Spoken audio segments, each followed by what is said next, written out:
예, 안녕하십니까. 일반 구조 첫 시간으로 총론 부분에 대해서 들어가겠습니다.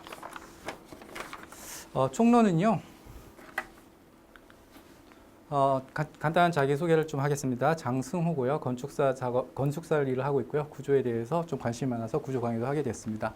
자, 오늘 학습할 공부하고 총론에 대한 부분입니다. 아마 총론은요, 건축의 3대 요소 외 개론에 대해서 좀 공부할 거고요. 그 다음에 기초, 기둥, 벽, 수장, 창호 이런 용어에 대해서 공부할 겁니다. 첫 시기인 만큼 기초가 뭐고, 기둥이 뭐고, 벽이 뭐고 이런 걸 아셔야지 다음에 얘기할 때 저랑 이제 소통이 되고 대화가 됩니다. 그러니까 용어에 대해서 좀 알 거고요. 그 다음에 하중에 대해서 할 겁니다. 하중이 도대체 뭐야?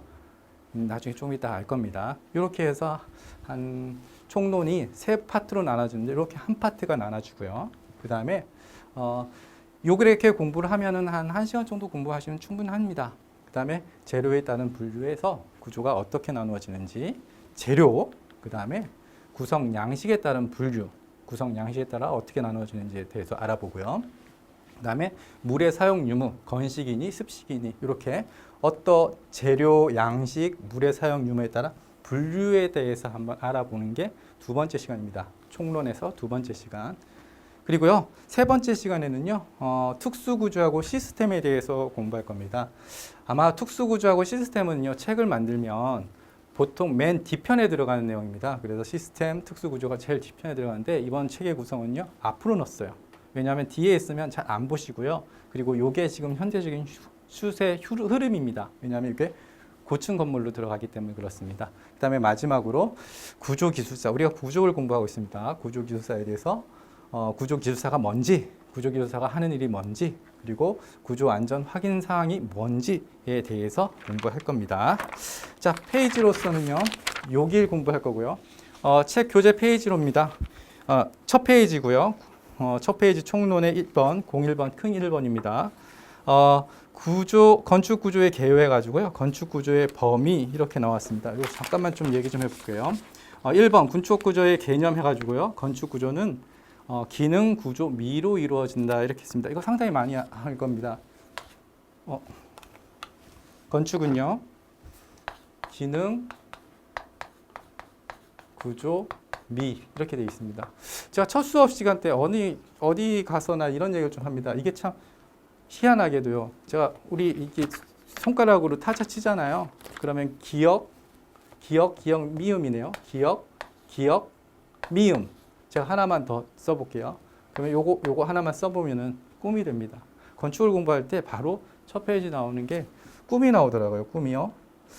그래서 건축을 공부하실 때 꿈을 가지고 공부하셨으면 좋겠고요. 요거는요, 우리가 사지선다 중에서요, 상당히 많이 나오는 용어 중에 하나입니다. 그래서 건축물의 3대 요소는 3대 요소 중 다음 중 건축 요소의 다음 중 건축물의 3대 요소가 아닌 것은 구조, 기능, 미 요거 아닌 거를 선택하시면 됩니다. 두 번째는요, 건축물 구조의 요건입니다. 안정성, 내구성, 경제성, 거주성. 요거는 자기 밑줄 치고 가셔야 됩니다.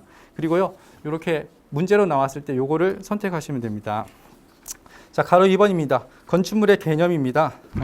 건축물의 개념은 주거, 가옥, 건물, 건축물, 건설물, 공작물 이렇게 나눠져 있습니다. 이런 부분은요, 그냥 한번 쓱 눈으로 읽고 지나가시면 됩니다. 이걸 가지고 시험에 나오지는 않습니다. 하지만 우리가 용어를 공부하는 거니까 처음에 이건 좀 알고 가셨으면 좋겠습니다. 가로 3번입니다. 건축과 토목의 차이에 대해서 한번 볼게요. 밑에서 세 번째 줄입니다. 우리는 종종 보는 건축물들을 건축하는 것이 건축.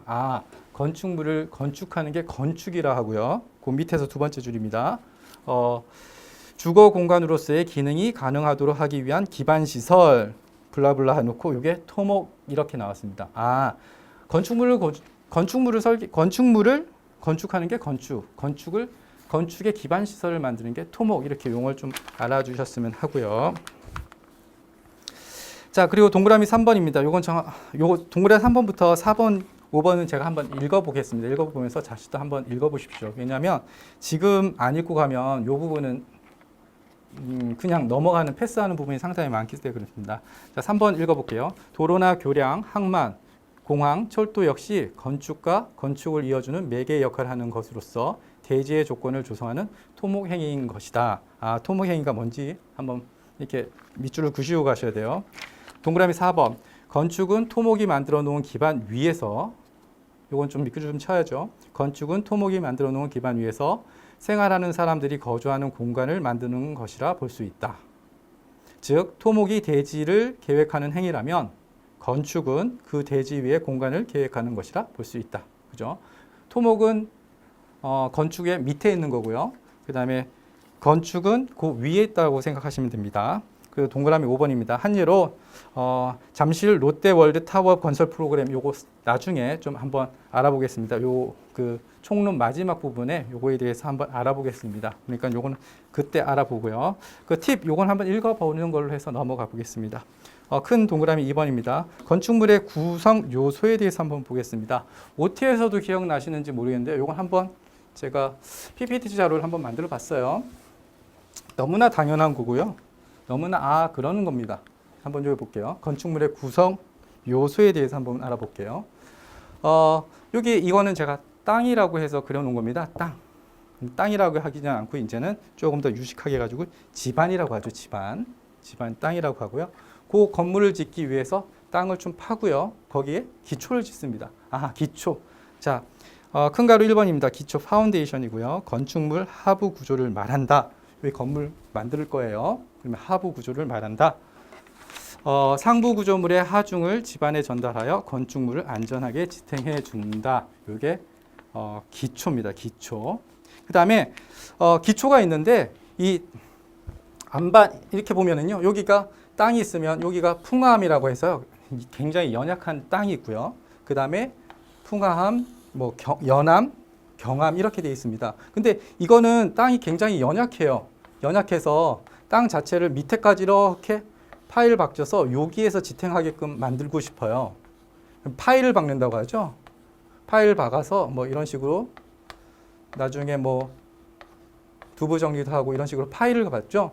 그러니까 기초 및 저면에 진해력이 약해서 어떠한 그 내적으로 좀 강한 구조체를 만들어야 돼요. 그런 부분을 지정이라고 합니다. 기초고요. 지정이라고 합니다. 그러니까 지정이라는 용어를 좀 아셔야 됩니다. 지정은 파일 같은 거구나. 그렇게 아셔야 되고요. 그래서 팁, 지정, 기초 부분 또는 집안을 더욱 튼튼하게 보강하는 구성 요소. 이것도 좀 이게 팁이 아니고 이건 좀 중요한 부분입니다. 중요한 거니까 좀 알아주셨으면 좋겠고요. 가로 2번입니다. 양가로 2번 기둥에 대해서 한번 알아볼게요. 기둥은 이렇게 기초가 있으면 어떻게 뭐를 세우는 게 기둥이죠. 자, 동그라미 1번입니다. 바닥판, 보, 지붕 등과 같은 가로재들의 하중을 받는 수직재 동그라미 치셔야 되겠죠. 수직재, 이렇게 수직재고요. 그죠?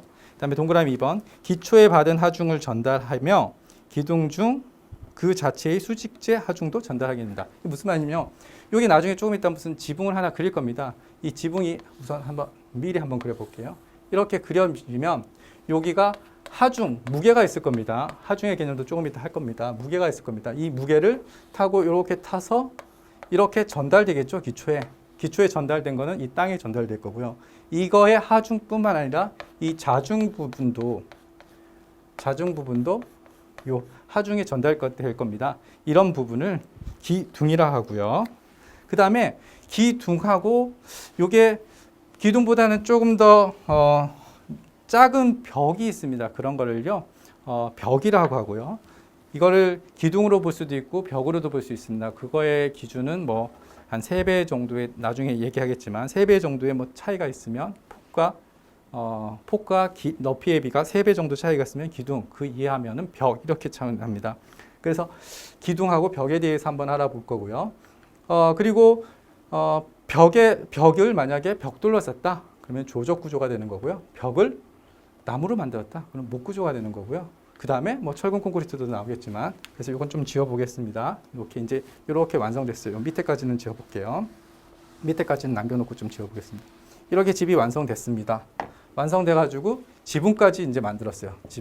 지붕을 만들었으면 방수도 만들어야 되고요. 그래서 집은 이렇게 이루어집니다. 그리고 여기서 이렇게 하나 더 만들어 볼게요. 안쪽에 힘을 받지, 여기서 아까 하중을 받지 않는 벽, 이것을요 비내력벽이라 하고요. 내력벽도 만들었고요. 천장도 만들어 볼게요. 천장도 이렇게 만들었습니다. 그래서 수장공사, 창호공사, 제가 여기다 문 하나를 또 만들어 볼게요. 이렇게 열리는 거죠. 힌지가 여기 있고, 그 다음에 창호공사. 그래서 수장공사, 창호공사도 한번 이렇게 진행될 거고요. 그 다음에 기타 공사로는 여기다 뭐 미장을 하든지 페인트를 하든지 아니면 도배를 하든지 이렇게 해서 집이 완성되는 겁니다. 건물의 구성 요소는 이렇게 됩니다. 그걸 한번 책 교재를 보면서 한번 얘기를 한번 해보겠습니다. 3번 가로 양가로 3번입니다. 벽. 세로면의 평면을 구성하는 부재이다. 그죠? 세로면의 평면 이렇게 하시면 되고요. 자, 벽의 종류. 조금 여기 지금 말씀드렸지만 벽의 종류, 요 벽과 요 벽의 차이, 이거에 대해서 말씀드린 겁니다. 기역, 외벽, 안팎을 구별하는 벽이다.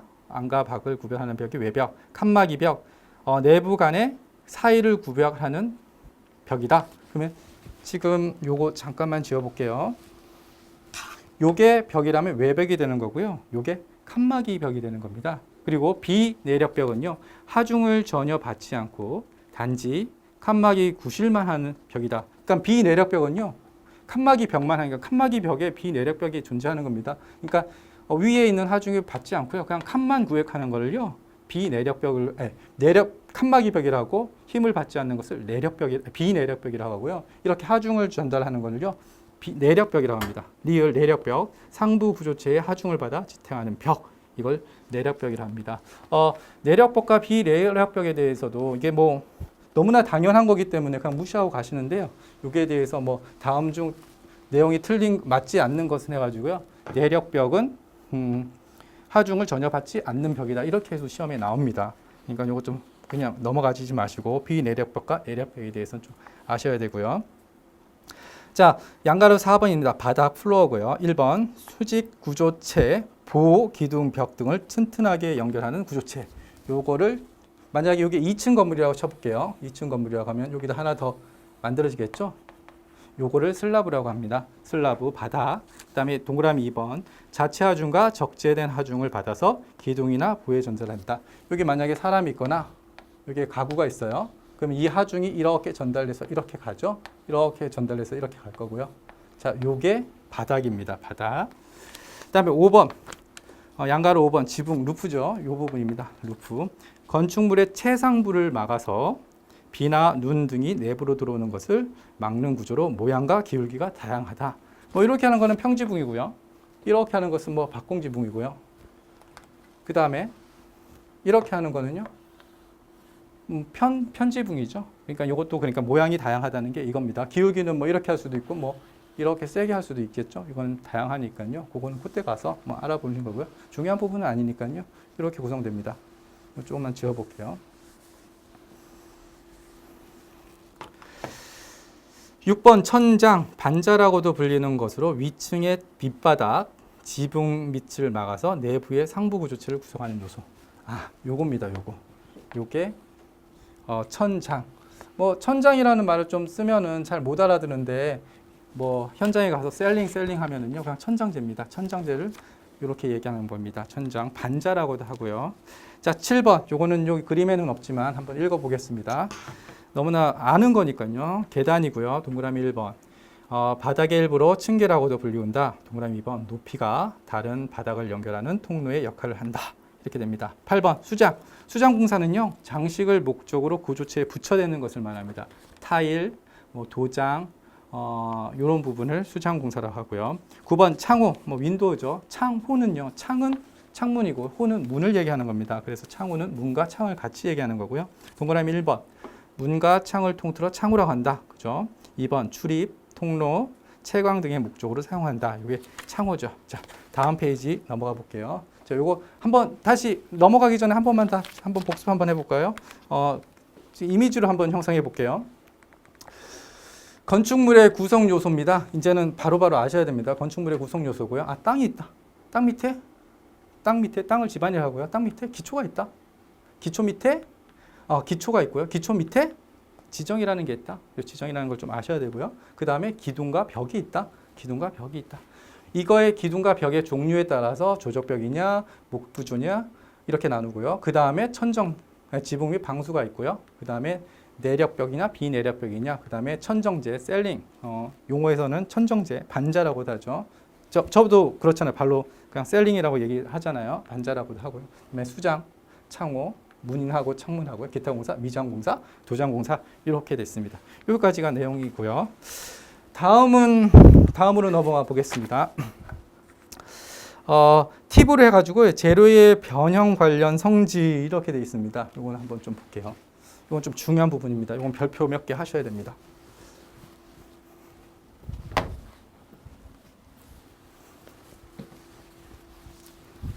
요거는 좀 중요한 거니까요. 좀 알고 가시고요. 제가 우선 먼저 설명을 드리고요. 요 책에 있는 교재에 있는 내용을 한번 좀 보세요. 요거는요. 우리가 철근 콘크리트를 가장 많이 공부하고 있습니다. 철근 콘크리트 중에서도요. 철근 말고 그냥 콘크리트는요. 그냥 순수한 콘크리트는요. 어떤 하중에 가해주면 그냥 깨집니다. 이런 것을 취성이라고 합니다.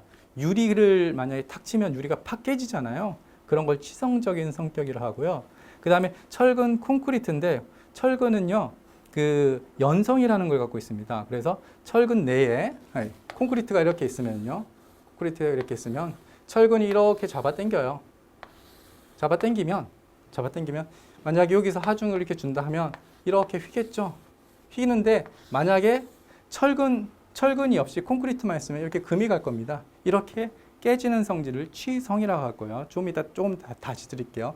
이러한 성질을 보완하기 위해서 철근을 이렇게 배치를 했습니다. 그래서 깨지는 거를 얘가 잡아주는 거죠. 얘가 잡아줘서 얘는 취성적인 성격, 얘는 철근은 연성적인 성격이 진행입니다. 그래서 취성적인 성격을 연성적인 성격으로 보완해 주는 게 철근 콘크리트입니다. 이거는 궁합이 굉장히 잘 맞아요. 철근 콘크리트는 궁합이 잘 맞습니다. 그게 무슨 말이냐면 모든 지구상의 물질은요.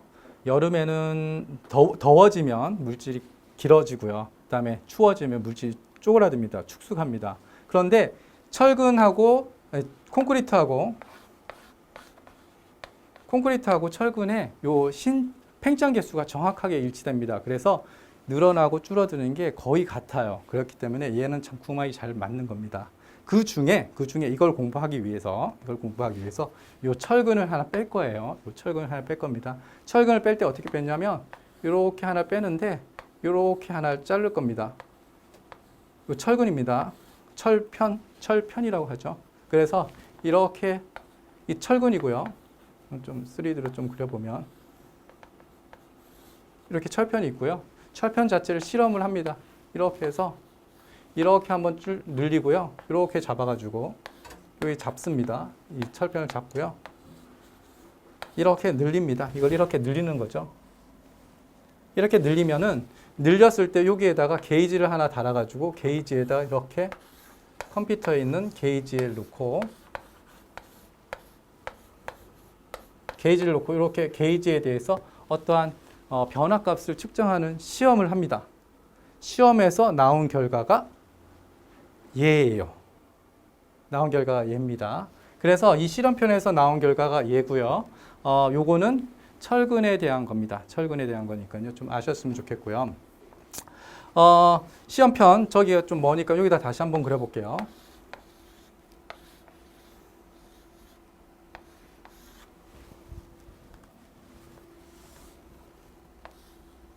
아이고 잘 안 그려지네. 시험편을 이렇게 당겼을 때요.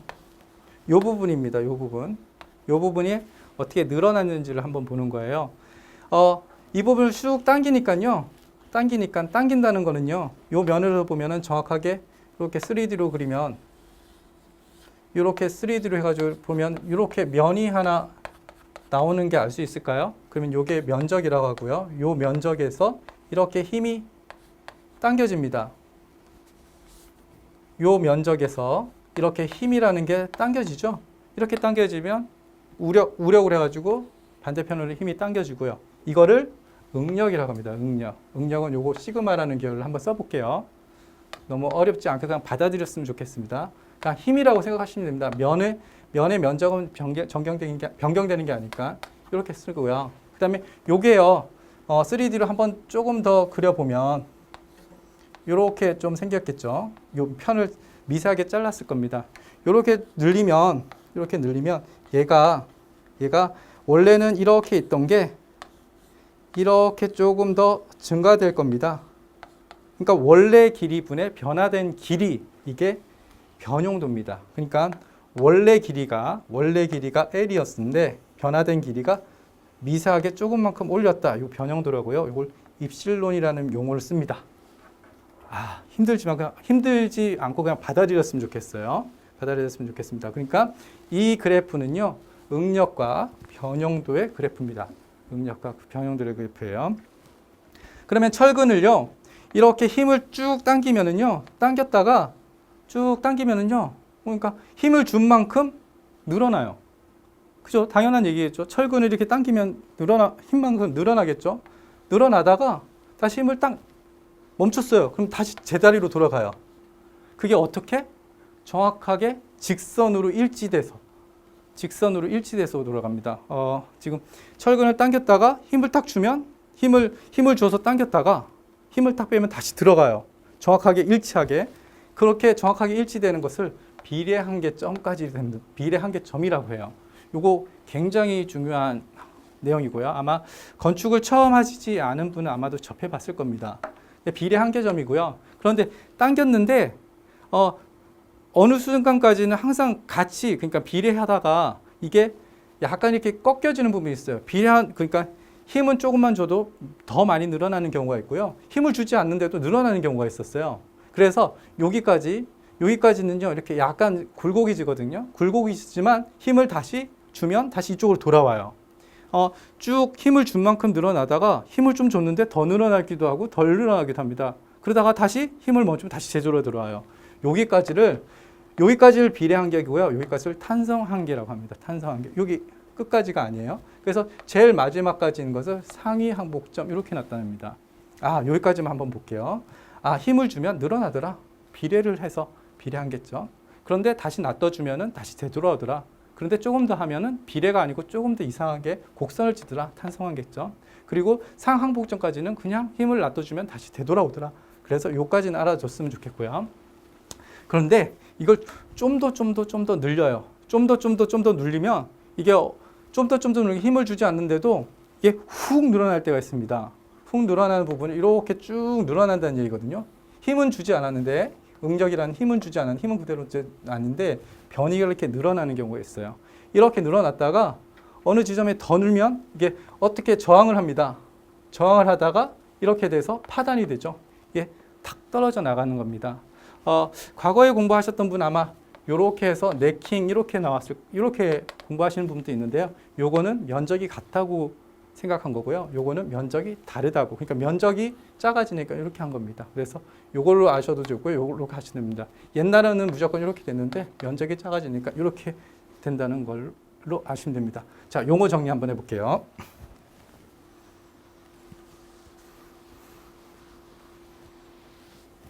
요건 좀 중요하니까 필히 아셔야 됩니다. 필히.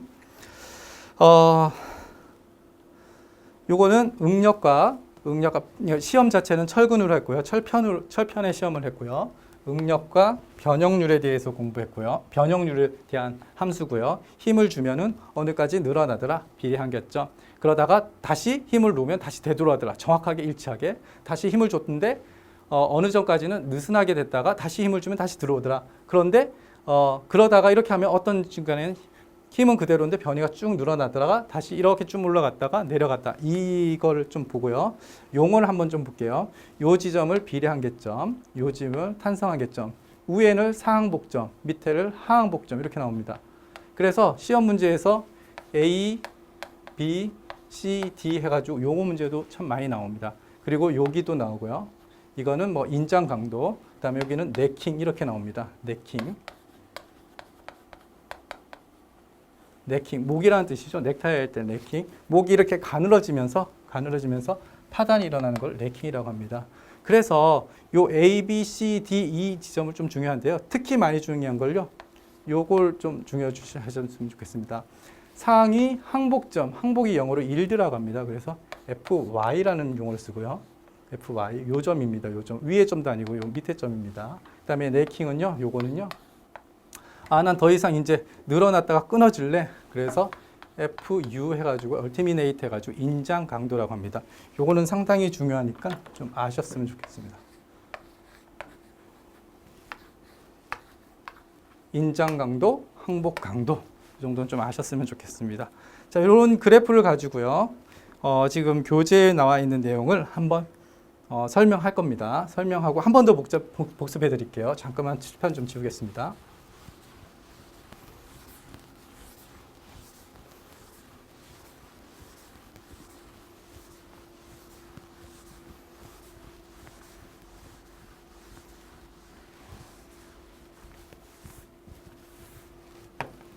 자, 요거는 계속 화면을 보시면서 하시면 되고요.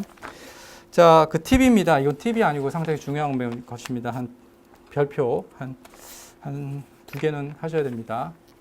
자, 동그라미 기억. 탄성, 물체의 외력이 작용하면 순간적으로 변형이 생기지만 외력을 제거하면 순간적으로 원형으로 회복되는 성질이다. 응력과 변형도가 직선 관계를 나타내고 후쿠의 법칙이 성립한다. 후쿠의 법칙은 나중에 좀 알려드릴게요.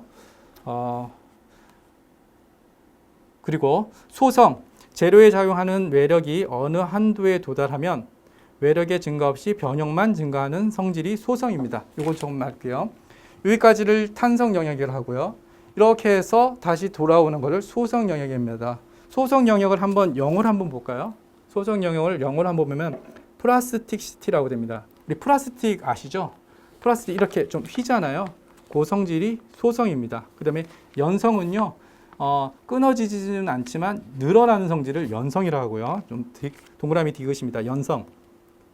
재료가 인장하중을 받아 신장되었을 때 비례 한도 이후 절단되지 않고 연장이 되는 성질로 재료가 파괴에 이르기까지 큰 변형을 할 수 있는 능력, 이게 연성 능력입니다. 여기까지가 연성 능력이라고 하는 거죠.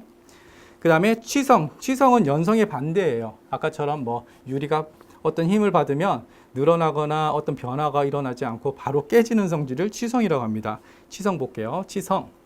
재료가 변형하려고 할 경우 파괴되기 쉬운 성질로서 재료가 파괴에 이르기까지 큰 변형이 일어나지 않는 성질이다.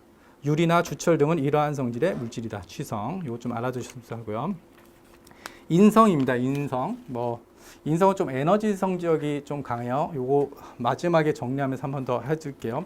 인성은 재료가 변형 에너지를 흡수할 수 있는 능력이다. 인성이 클수록 외부에 가해지는 큰 하중에 대한 저항 성능이 우수하다. 에너지라는 능력입니다. 요거 한번 요쯤에서 한번 다시 볼게요. 우리가 공부한 게 탄성, 소성, 연성, 그다음에 인성, 그리고 잘 깨지는 취성까지 공부했습니다. 요거 한번 볼게요. 여기까지를 한번 그래프에 있는 부분을요. 여기까지를 한번 그려볼게요. 이렇게 딱 그려보면 요 부분은 다시 힘을 줬다가 힘을 빼면 복원이 됩니다. 요거를요 조금 어려운 말로 복원 개수라고 합니다. 이거는 없으니까요. 좀 책에 쓰셨으면 좋겠고요. 복원 개수라고 하고요. 이걸 영어로 제가 영어는 못 쓰겠네요. 레질리언스 개수 이렇게라도 합니다. 이거는 같은 말이니까 요 에너지 개념을 말씀드리는 겁니다. 요게 복원 개수를 하고요. 자, 연성은 여기서부터 여기까지를 다 힘이 가지고 있는 부분을 다 연성이라고 합니다. 이 부분을 다 연성이라고 합니다. 연성 다시 한번 읽어볼게요. 연성은 상당히 중요한 이야기입니다. 철근 콘크리트에서 연성을 빼먹으면은요, 그러니까 안전하고 관계되어 있기 때문에 이건 다시 한번 읽어볼게요. 재료가 인장 하중을 받아 신장되었을 때 비례 한도 이후 절단되지 않고 연장되는 성질로서 재료가 파괴에 이르기까지 큰 변형을 할 수 있는 능력, 연성, 이 부분이 연성입니다. 요거는 레질리언스 개수. 그러면 밑에 미음의 인성이라는 게 있는데요. 인성 제가 읽어볼게요. 인성, 재료가 변형 에너지를 흡수할 수 있는 능력, 흡수할 수 있는 능력이라고 에너지라는 용어를 썼네요. 그리고 인성이 클수록 외부에 가해지는 큰 하중에 대해 저항 성능이 우수하다. 그러면 요게 뭐 A라고 하고요. 요 부분을 A라고 하고 요거 B라고 할게요. 그러면 A하고 B하고 다 더한 것을 인성이라고 합니다. 인성. 이 참 용어가 괜찮아요. 아, 저 사람은 인성이 좋아. 그러면은 내 안에 어떠한 에너지를 축적하고 그걸 폭발하지만 그걸 참을 수 있는 능력. 그래서 인성은 노란색 불빛 잡았어요. 이 부분 전체를 다 말해서 인성이라고 합니다. 인성. 그래서 요 팁이 있는 부분은 상당히 중요합니다. 그래서 탄성이 뭔지, 소성이 뭔지, 연성이 뭔지, 그 다음에 인성이 뭔지, 그리고 연성의 반대말인 취성에 대해서 좀 알고요. 미음입니다. 요거는 그냥 읽어 넘어갈게요. 그냥 실례를 들면은요, 금으로 된 뭐 술도 있고요. 어떤 케이크인데 금이 올려져 있는 게 있습니다. 그거는 상당히 얇으면서 잘 퍼집니다. 아, 금속에서는요, 압력이 가지면 잘 퍼지는 성격이 있어요.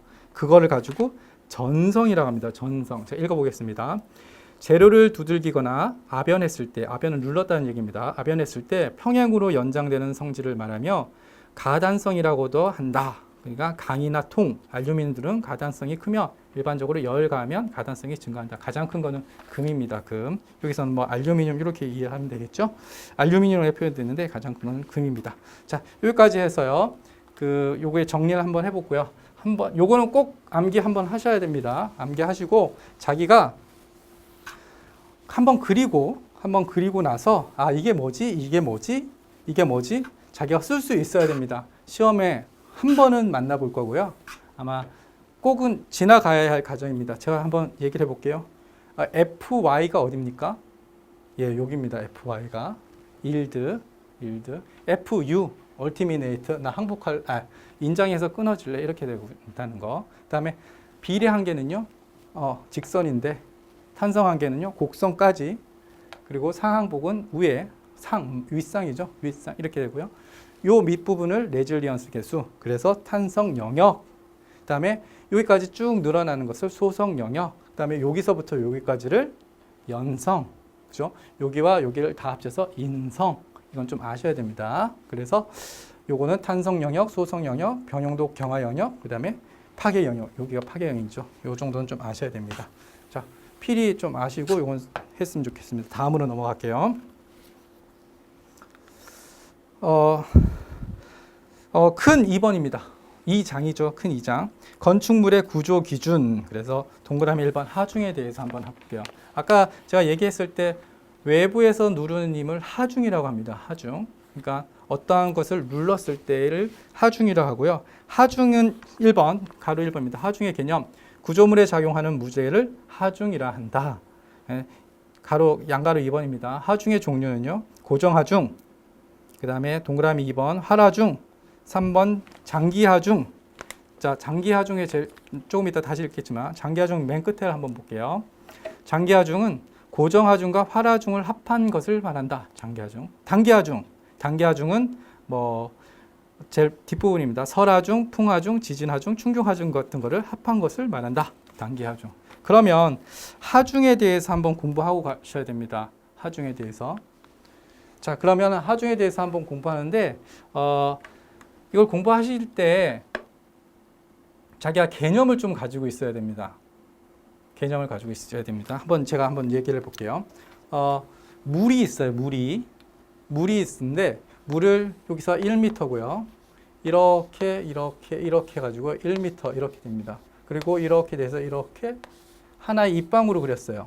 여기 1m, 여기 1m, 높이도 1m. 그러면 이게 뭐예요? 1세제곱미터죠. 입방미터죠. 입방미터. 이게 물이에요.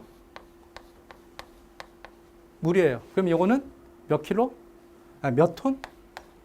1톤이죠. 왜 1톤이에요? 물을 1m 했을 때 1톤으로 우리가 이렇게 정한 거죠. 정한 겁니다. 그런데 이렇게 된 걸 가지고 우리는 뭘 공부할 거냐면 철근 콘크리트나 철골에 대해서 공부할 겁니다. 그럼 철근 콘크리트는 철근 콘크리트를 이 똑같은 무게로 했으면은 얼마의 하중이 들까? 얼마의 하중이 될까? 그거를 하중이라고 합니다. 자, 철근 콘크리트는요, 얼마입니까? 대답하셔야 돼요. 대답하셔야 됩니다. 지금 몇 살입니까? 예, 25, 25인가요? 24 같은데요. 예, 철근 콘크리트가 가장 기본입니다. 철근 콘크리트가. 철근 콘크리트가 가장 기본입니다. 제가 앞에 얘기했지만 아마 24살, 아무튼 24세이신 분이 있을 겁니다. 24세인 분이 있을 거니까요. 철근 콘크리트는 2.4, 톤수로 하면 2.4입니다. 이 물의 한 2배, 2.4배 무거운 개념이 철근 콘크리트입니다. 요걸 가지고 기준을 가져가셔야 됩니다. 아, 물은 1톤인데 철근 콘크리트는 2.4, 한 2배.4 무겁구나. 요걸 좀 가져가셔야 되고요. 구조를 공부하시고 철근 콘크리트를 공부하시니까 건축을 공부하니까 철근 콘크리트 말고 뭐 있습니까? 묵은 콘크리트 있죠? 묵은 콘크리트는 요거보다 조금 더 철근이 없으니까 가볍습니다. 23. 요걸 좀 외우셔야 됩니다. 지금 외우십시오. 지금 기억이 안 나면 몇 살이냐고 했을 때 24살. 제일 꽃다운 나이 24살이고요. 요 철근 콘크리트보다 조금 간 게 묵은 콘크리트. 묵은 콘크리트, 철근 콘크리트. 철근 콘크리트보다 조금 더 무거운 게 뭘까요? 네? 유리입니다. 유리가 25. 지금 밖에 있는 유리, 지금 공부하시다가 밖을 보시면 유리가 있잖아요. 유리가 철근 콘크리트보다 더 무거워요. 한 0.1톤 정도 유리. 유리보다 조금 더 무거운 게 뭘까요?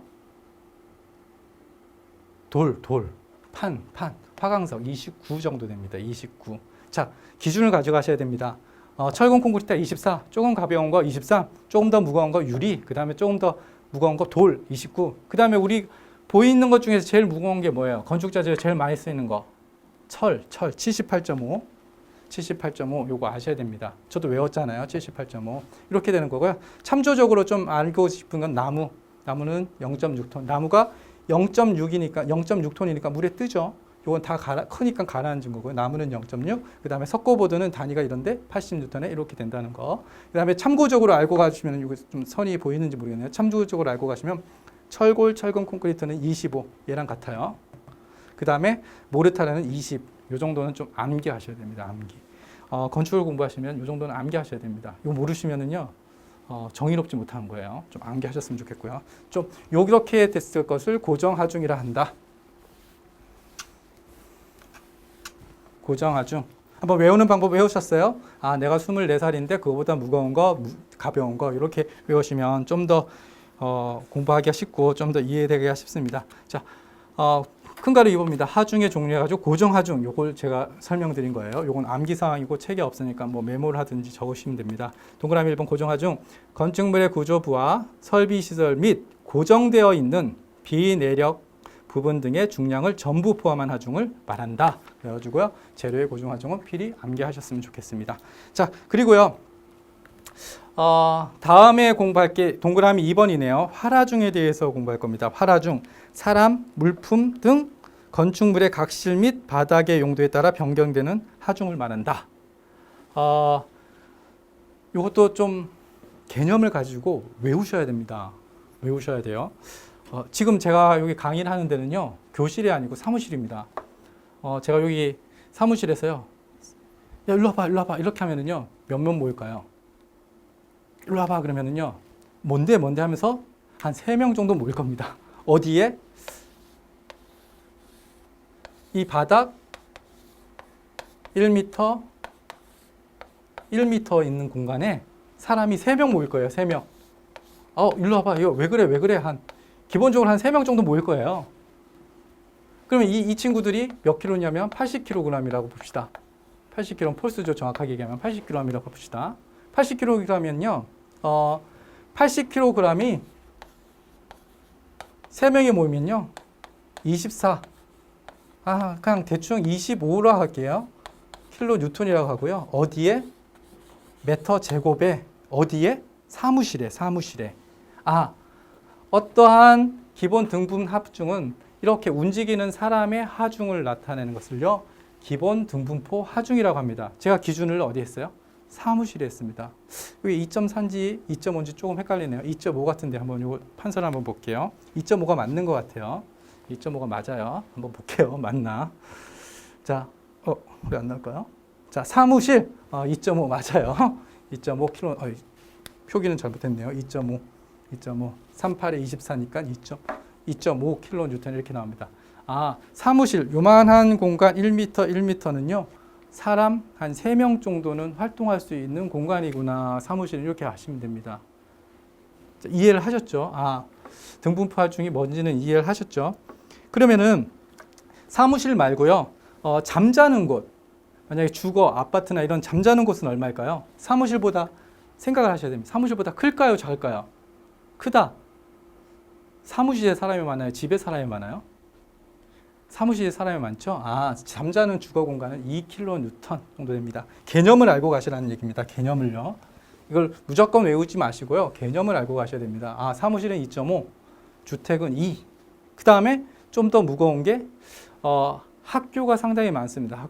학교는 학생들도 많고 학교 교실은 3. 학교 교실은 3. 그 다음에 백화점, 상점은요. 사람들이 많이 왕래를 합니다. 이건 백화점은 4. 5는 뭘까요? 5는 뭔가 여기서 화재가 났어. 불이 났어. 그럼 어디로 뛰어요? 엘리베이터 홀, 계단 홀, 복도 이런 식으로 뜨죠. 다용도실입니다. 다용도실, 계단, 복도, 계단 노비는 5 이렇게 됩니다. 그 다음에 다목적 공간에서는 5 정도 되고요. 그 다음에 공장, 창고, 경량입니다. 경량은 6. 그리고 도서관은 책이 많습니다. 책은 상당히 무거워요. 도서관 정도는 7 이렇게 됩니다. 이걸 다시 한번 정리해 볼게요. 자, 다시 뒤로 돌려서 한번 정리해 보겠습니다. 자, 활화중은요. 제가 맨 처음에 이거 스타트를 시작했을 때 어떻게 했냐? 야, 모여봐. 여기 사무실이야. 3명 모였어. 38에 24, 한 2.5 정도 됩니다. 사무실은. 사무실보다 집이 조금 더 사람이 적어. 주거는 2. 여기서 사무실보다 학교는 사람이 좀 더 많어. 3. 그죠? 그 다음에 학교 중에서도 무슨 약간 그 다목적, 그러니까 그 백화점 이런 데는요. 사람이 좀 더 많으니까 4. 그리고 다목적 공간, 복도, 계단 이런 거는 5. 그 다음에 다목적 공간 5 이렇게 되고요. 그 다음에 공장, 창고는 6. 그 다음에 도서관은 7. 이렇게 될 겁니다. 그래서 활화중까지 공부하게 됐습니다. 자, 하중 이제 2번 동그라미 2번에 대해서 공부할게요. 활화중, 사람, 물품 등 건축물의 각실 및 바닥의 용도에 따라 변경되는 하중을 말한다. 이렇게 활화중과 고정하중에 대해서 알아보고요. 동그라미 3하고 4는 읽어서 넘어갈게요. 장기하중, 구조물의 장기간 동안 작용하는 하중으로 고정하중과 활화중을 말한다. 동그라미 4, 단기하중, 구조물의 단시간 동안 일시적으로 작용하는 하중으로 장기하중, 기타 하중, 설하중, 풀하중, 풍하중, 지진하중, 충격하중 등을 합한 것을 말한다. 이렇게 화중이 됐습니다. 자, 이렇게 해서 오늘 오늘 수업은 이렇게 끝날 거고요. 오늘 한 거 잠깐만 다시 되돌아가서 뭘 했는지 그리고 다음 시간엔 뭘 할 건지에 대해서 한번 정리를 한번 해볼게요.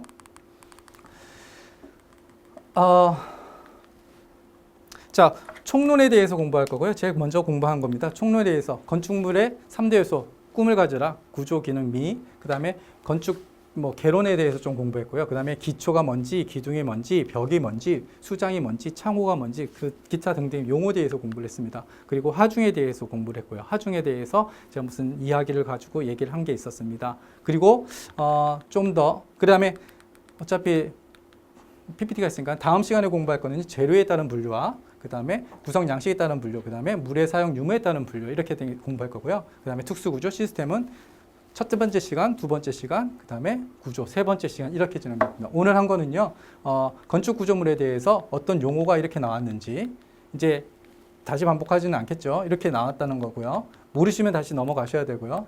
그 다음에 응력과 변형도의 철근곡선에서 상항복점, 하항복점, 탄성계수, 레질리언스 계수, 인성, 연성, 치성, 그 다음에 전성 이것이 뭔지, 그 다음에 하중에 대해서 재료의 하중에 대해서는 우리가 몇 살이냐, 24살 이렇게 얘기했었죠. 그래서 철근 콘크리트를 기준으로 묵은, 그 다음에 이렇게 이걸 기준으로 무겁고 가벼운 거에 대해서 한번 알아봤고요.